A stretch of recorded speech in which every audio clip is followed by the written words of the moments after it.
Bonjour à tous et bienvenue dans cette vidéo où je vais vous présenter les plateformes de lending, qu'est-ce que c'est et quelle est sa véritable valeur ajoutée pour nous et pour la finance décentralisée.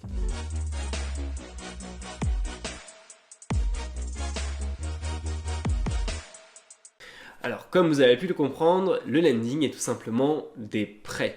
Donc, lorsque par exemple vous allez voir votre banquier pour pouvoir emprunter de l'argent pour votre projet immobilier ou tout simplement l'achat d'une nouvelle voiture, etc., votre banquier va évaluer votre capacité à rembourser votre dette. Il va évaluer en fonction des biens que vous possédez, si vous possédez d'autres appartements, etc.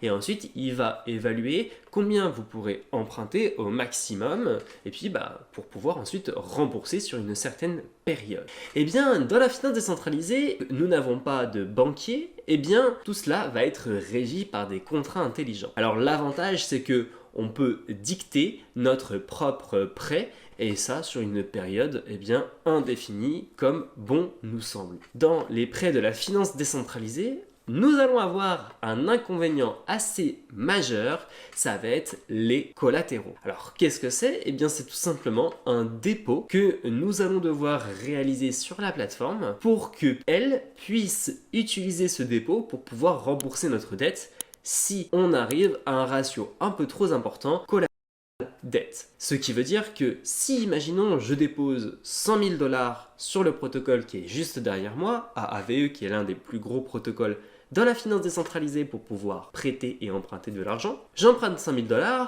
Pour pouvoir emprunter 100 000 $, il faut que je dépose au moins le double, donc 200 000 $. Donc je dépose 200 000 $ en collatéral et j'emprunte les 100 000 $. Les 100 000 $, je peux en faire ce que j'en veux. Si je le veux, le redéposer sur le protocole et donc gagner des intérêts sur ces 100 000 $. Ou alors sur ces 100 000 $, je peux les mettre sur un autre protocole qui va me faire gagner un autre intérêt, etc.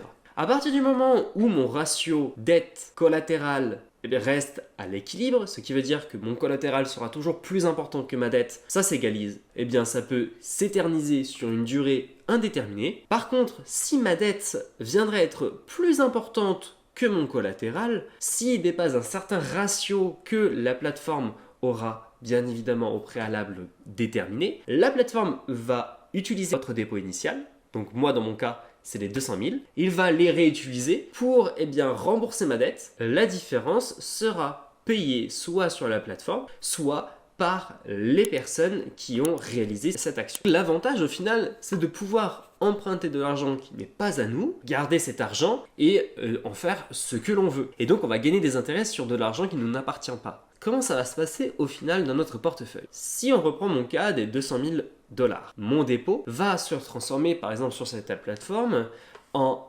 AM. Par exemple, si je dépose des USDT, donc ça va être des AM USDT. Ces USDT vont me faire gagner donc des intérêts.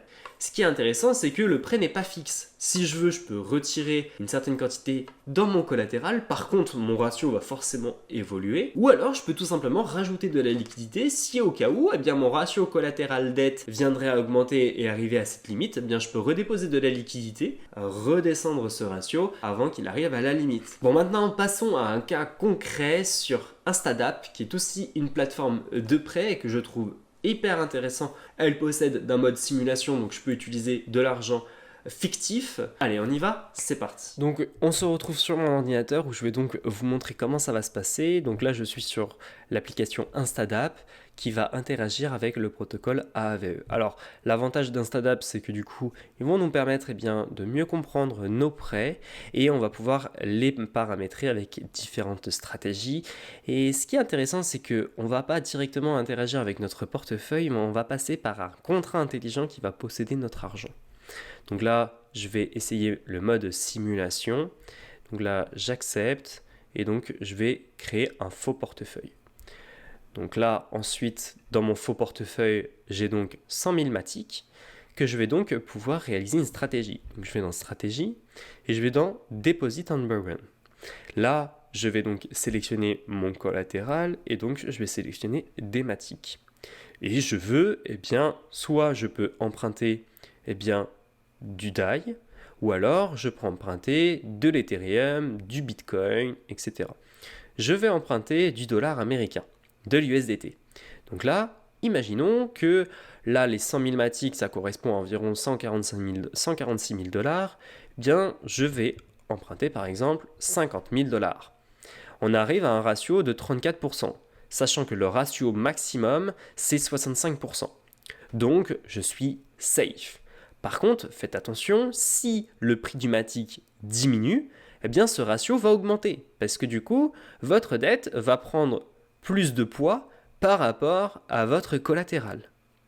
Donc, imaginons que je ne veux pas emprunter des dollars, mais je vais emprunter des Matic.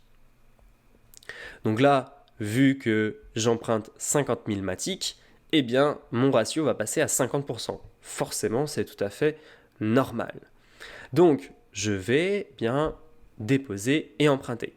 Donc, je vais avoir mon collatéral en Matic, mais je vais aussi emprunter 50 000 dollars de Matic.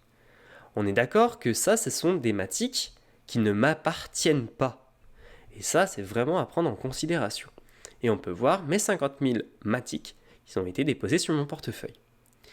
Ensuite, eh bien, je peux faire ce que je veux avec mes Matic. Si je veux, je peux les retirer, je fais withdraw, et puis maintenant, je peux faire tout ce que je veux.